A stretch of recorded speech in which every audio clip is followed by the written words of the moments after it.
আসসালামু আলাইকুম। আমি মোহাম্মদ বেলাল হোসেন। আজকে আমরা থ্রি ফেজের ম্যাথ নিয়ে আলোচনা করব। আমি একটা ম্যাথ আনছি আপনাদের সামনে। এই ম্যাথটা রেজোন্যান্স বই থেকে নেয়া।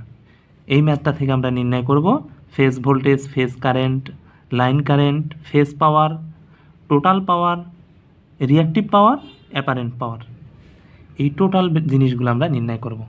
তো মূলত এই জিনিসগুলো নির্ণয় করার জন্য কি কি বেসিক টেকনিক আমাদের মাথায় থাকতে হবে সেই জিনিসগুলো আগে আমি এক্সপ্লেন করি, দেন আমরা ম্যাথটা সলভ করি। তো দেখুন, এটা কি একটা ডেল্টা সার্কিট।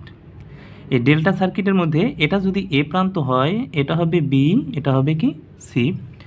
তাহলে এ আর বি এর মধ্যে ভোল্টেজ হচ্ছে কত? 120, আর কোণ হচ্ছে 120। দেখুন এ আর বি, তো এ আর বি অর্থাৎ একটা ফেজ, দুইটা ফেজের মধ্যবর্তী যদি এরকম ভোল্টেজ দেওয়া থাকে, তার মানে সেই ভোল্টেজটা হচ্ছে কি ভোল্টেজ? Line voltage. তাহলে আমরা পাইলাম কি ভিএল। ভিএল কত দেওয়া আছে? 120, অ্যাঙ্গেলও আছে কত? 120। ওকে, এখন দেখি এটার মধ্যে কত? 10 আর এটা 10, অর্থাৎ রেজিস্ট্যান্স আছে 10 আর ইন্ডাকটিভ আছে, ইন্ডাক্টর যেটা, এই ইন্ডাক্টর আছে কত? 10। তার মানে সার্কিটটা কি একটা ইন্ডাকটিভ সার্কিট, যেহেতু এখানে ইন্ডাক্টর আছে, ক্যাপাসিটর নাই। তো এটা আর এটা হচ্ছে কি এক্সএল। তাহলে জেড পাইলাম কত? আর প্লাস জে এক্সএল। তাহলে আরও আছে 10 প্লাস জে, এটাও আছে কত? 10। তো দেখুন খালি একটার দেয়া আছে, এইগুলোর ডাটা দেয় নাই, এগুলোর কোনো ডাটা নাই। তার মানে কি সার্কিটটা একটা ব্যালেন্স সার্কিট। ব্যালেন্স সার্কিট মানে এটা হচ্ছে যে এখানেও রেজিস্টর 10, এখানেও রেজিস্টর 10, এখানেও ইন্ডাক্টর 10, এখানেও ইন্ডাকটিভ রিঅ্যাক্ট্যান্স 10, এখানেও ইন্ডাকটিভ রিঅ্যাক্ট্যান্স 10, যেমন এখানে ইন্ডাকটিভ রিঅ্যাক্ট্যান্স 10 আছে। সেম, অর্থাৎ প্রতিটা ফেজের মধ্যে সেম ভ্যালু থাকবে, সেটাই হচ্ছে ব্যালেন্স কন্ডিশন। এটা পোলার করলে কত আসে? এটা যদি আমরা পোলার ফর্মে নিয়ে আসি, 14.14, আর এটা হচ্ছে কত? 45। তো আমরা কি জানি যে জেটের সাথে অর্থাৎ ইম্পিডেন্সের সাথে যে ভ্যালুটা বা অর্থাৎ যে কোণটা থাকবে, এই কোণটা হচ্ছে পাওয়ার ফ্যাক্টর অ্যাঙ্গেল, অর্থাৎ ভোল্টেজ এবং কারেন্টের মধ্যে এই পরিমাণে অ্যাঙ্গেল থাকবে। তার মানে আমরা বলতে পারি কস থিটা কত? কস 45 ডিগ্রি কত আসে দেখি, কস 0.707, অর্থাৎ এটা কত? 0.707 পিএফ। তাহলে দেখুন আমরা কি বুঝলাম, যে যদি ইম্পিডেন্সের সঙ্গে যে অ্যাঙ্গেল আসবে সেই অ্যাঙ্গেলটা যদি কস থিটা বসাই, ওখানে থিটার জায়গায় যে অ্যাঙ্গেলটা বসাই, তাহলে আমার পিএফ পাবো। অর্থাৎ ভোল্টেজ এবং কারেন্টের মধ্যে অ্যাঙ্গেল থাকবে কত? 45 ডিগ্রি, যা আমরা আরও এক্সপ্লেন করব সামনে। তো দেখুন, তাহলে কি নির্ণয় করতে হবে? এখান থেকে আমার ফেজ কারেন্ট নির্ণয় করতে হবে। তো যেহেতু এটা ব্যালেন্স কন্ডিশন, কাজেই এইখান থেকে এইখানে যে কারেন্ট আসবে, এই ফেজ থেকে এই ফেজের মধ্যে সেম কারেন্ট আসবে, অর্থাৎ এই ফেজেও সেম কারেন্ট আসবে, সবগুলাতে সেম কারেন্ট আসবে, সেম ভোল্টেজ আসবে, সেম ইম্পিডেন্স হবে। কারণ হচ্ছে কি এটা ব্যালেন্স কন্ডিশন। আমরা যদি এইখান থেকে এইটার অর্থাৎ এইটার ভ্যালুগুলো নির্ণয় করতে পারি সব, তার মানে আমি সবগুলোর ক্ষেত্রে প্রতিটা ফেজের ক্ষেত্রে একই ধরনের ভ্যালু পাবো। এই জন্য আমাদের টার্গেট হচ্ছে আমরা হয় এইখান থেকে এই ফেজের মধ্যে অর্থাৎ এই সাইডের ফেজটা নির্ণয় করি, ফেজটার কারেন্ট নির্ণয় করি, ভোল্টেজ নির্ণয় করি, পাওয়ার নির্ণয় করি, অথবা এই সাইডেরটার কারেন্ট নির্ণয় করি, ভোল্টেজ নির্ণয় করি, পাওয়ার নির্ণয় করি, অথবা এই সাইডেরটার ভোল্টেজ নির্ণয় করি, কারেন্ট নির্ণয় করি, পাওয়ার নির্ণয় করি। যে কোনো একটা ফেজের নির্ণয় করা হলেই মানে সব প্রতি ফেজেরই আমরা পাবো, কারণ এটা হচ্ছে ব্যালেন্স কন্ডিশন। এই বেসিক কনসেপ্টটুকু থাকতে হবে। এটা ব্যালেন্স কন্ডিশন কেন হলো? যে এটা 10 আর এখানেও 10 দেওয়া আছে, এইগুলার কোনো ডাটা দেয়া নাই। তো এইগুলার যেহেতু ডাটা দেয়া নাই, তার মানে আমরা ধরে নিচ্ছি এটা ব্যালেন্স কন্ডিশন, কারণ এই ডাটাগুলো এখানে আছে, যার কারণে তারা লিখে দেয়নি। আর নির্ণয় করার সময় অর্থাৎ ফেজের কারেন্ট নির্ণয় করার সময় সব ফেজের হিসাব করব। তার ভোল্টেজটাও ফেজের হবে, ইম্পিডেন্স তো ফেজেরই। তাহলে ভোল্টেজটা ফেজ যদি হয়, তাহলে এখানে ভোল্টেজ ফেজ কত? দেখুন তো এটা কি ডেল্টা, তাহলে ডেল্টা যদি হয় কি লাইন ভোল্টেজ এবং ফেজ ভোল্টেজ সমান, অর্থাৎ VL সমান সমান VPS, line voltage phase voltage সমান। তাহলে লাইন ভোল্টেজ ফেজ ভোল্টেজ যদি সমান হয় তাহলে এখানে কত 120, আর অ্যাঙ্গেল হচ্ছে কত 120, আর জেড হচ্ছে কত 14.14, অ্যাঙ্গেল হচ্ছে কত 45। তাহলে ক্যালকুলেশন করলে আসে কত 8.4875। এটা হচ্ছে ক্যালকুলেশন করলে আসে। তাহলে আমরা কি পাইলাম, আই ফেজ পাইলাম, এই যে আই ফেজ পাইলাম। তাহলে ভিপিও পাইলাম। এবার দরকার IL। তাহলে IL কত, IL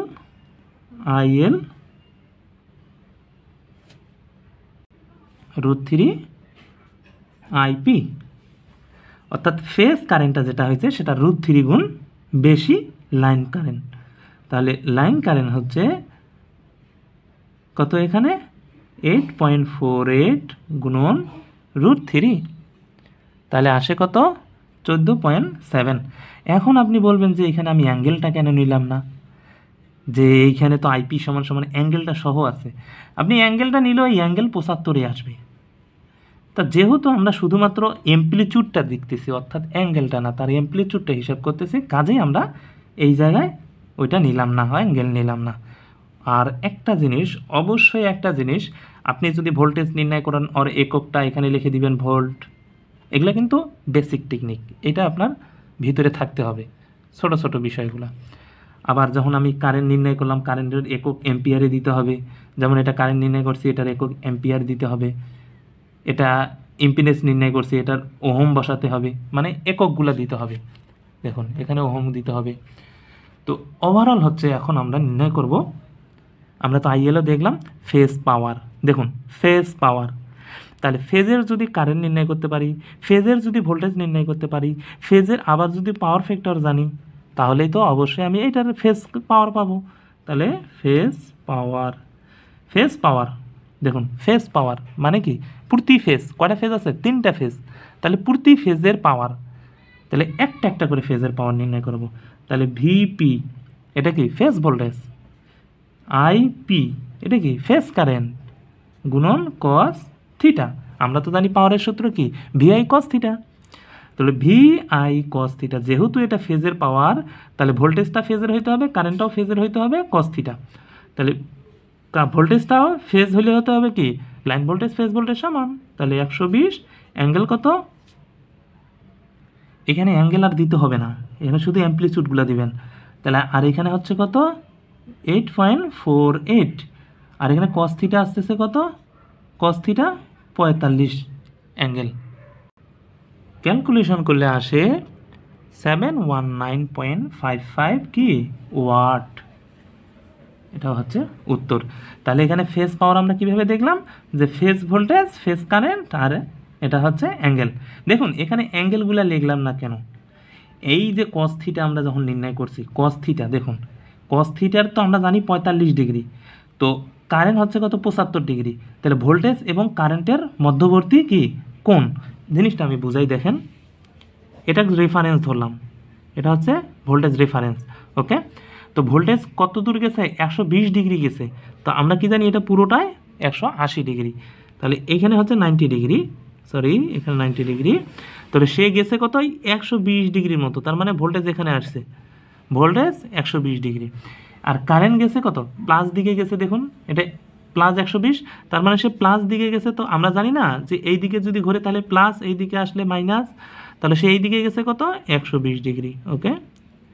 ভোল্টেজ গেছে, কারেন্ট গেছে কত 75 ডিগ্রি, কি 75 প্লাস 75, তাহলে এখান থেকে 90, এই জায়গা থেকে ধরলাম, এই জায়গা থেকে ধরলাম যে 75 ডিগ্রি গেছে।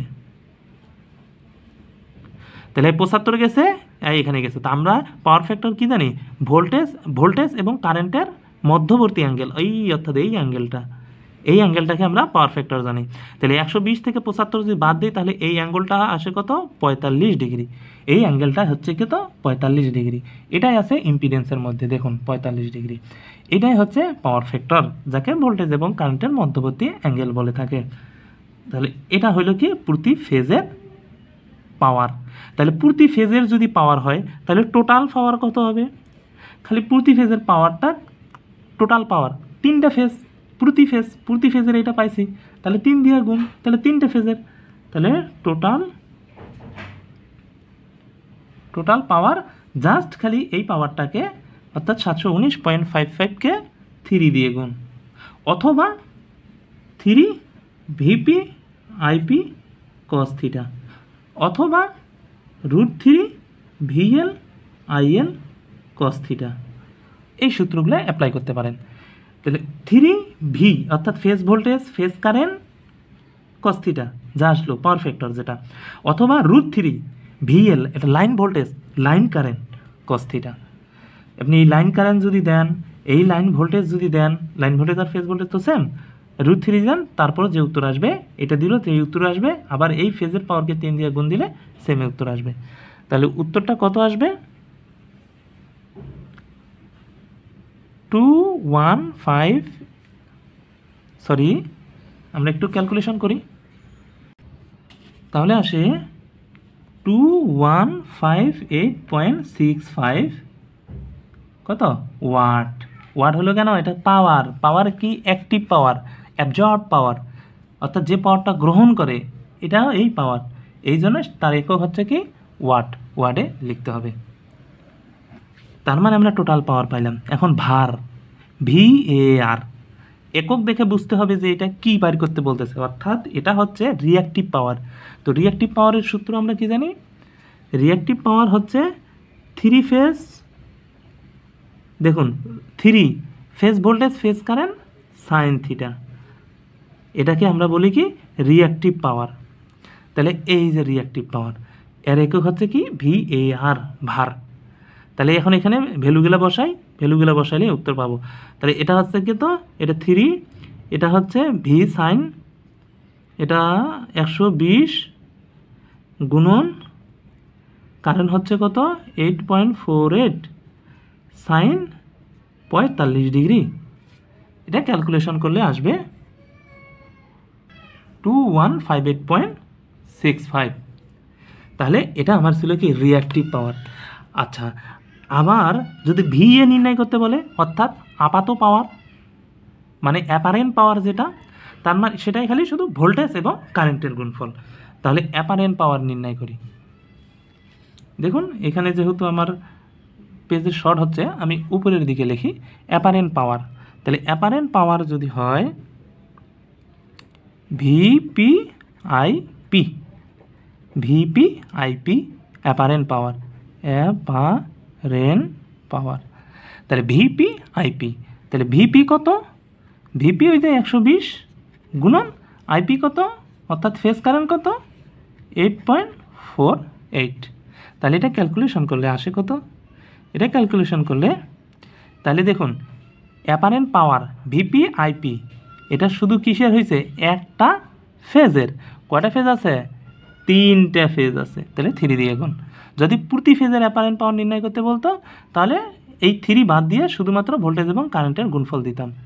তাহলে প্রতি ফেজ, যেহেতু ফেজ এগুলা, অর্থাৎ এটাও ফেজ ভোল্টেজ এটাও ফেজ কারেন্ট, তাহলে প্রতি ফেজের পাইতাম।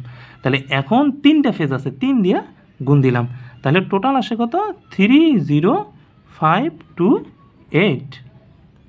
এটা তাহলে কি VA, এটার একক VA। এই এককগুলো অবশ্যই মাস্ট বি আমরা বসাবো VAR। এখন দেখুন এইখানে যদি আরেকটা জিনিস চাইতো কমপ্লেক্স পাওয়ার, যেখানেই আমাদের প্রবলেমটা হয় যে এই কমপ্লেক্স পাওয়ার চাইলেই আমরা কনফিউশন করে ফেলি যে কিভাবে লিখব। তাহলে এই যে দেখুন কমপ্লেক্স পাওয়ার, এইখানেও VPIP, তাহলে এটা হইল কি প্রতি ফেজের। তাহলে কয় ফেজ আছে? 3 ফেজ আছে, তাহলে 3 দিয়ে গুণ। এখন দেখি, তাহলে আপনি বলতে পারেন যে এটা তো আমরা 3 দিয়ে গুণ দিছিলাম, দিয়ে অ্যাপারেন্ট পাওয়ার নির্ণয় করলাম, এটাও তো দিলাম, তাহলে কমপ্লেক্সের নাম হলো, এর নাম অ্যাপারেন্ট পাওয়ার হইলো কেন?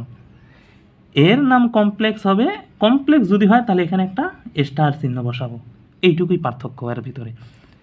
অর্থাৎ এর মধ্যে স্টার চিহ্ন বলতে এটা তার কনজুগেট চিহ্ন, এই কনজুগেট চিহ্ন দ্বারা এটা বোঝানো হয় যে কারেন্টের যে অ্যাঙ্গেলটা থাকবে সেই অ্যাঙ্গেলটা যদি মাইনাস থাকে, অর্থাৎ দেখুন এখানে কারেন্টের অ্যাঙ্গেল কত? এই যে ফেজ কারেন্টের অ্যাঙ্গেল +75, এইখানের সময় কারেন্টের অ্যাঙ্গেল হবে -75, অর্থাৎ